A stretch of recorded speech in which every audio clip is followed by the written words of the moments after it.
Welcome to the Slop Farm. Enjoy the video. You start with essentials. Make sure the focus is in ACC or on so the sync system is active. Turn Bluetooth on your phone and set it visible. This allows the car to discover it.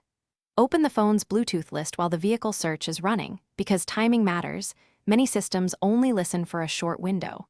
If sync prompts for a PIN, enter the code shown, or try 0000. This pairs devices securely and lets you move to menu setup. Once you've enabled visibility, use the Sync Phone menu and pick Add Device so the system broadcasts. On your phone, tap the car's Bluetooth entry when it appears, then confirm the matching PIN on both screens. This prevents accidental pairings. After successful connection, Sync will ask to access contacts and call history. Allow this to enable voice dialing and caller ID. Make sure you accept permissions on the phone, because without them features are limited. Finish by testing a call, playing audio, and using a voice command so you confirm both phone and car functions. If something fails, make sure the phone isn't paired to another device. Then delete old sync entries on the phone and from the car list and try pairing again.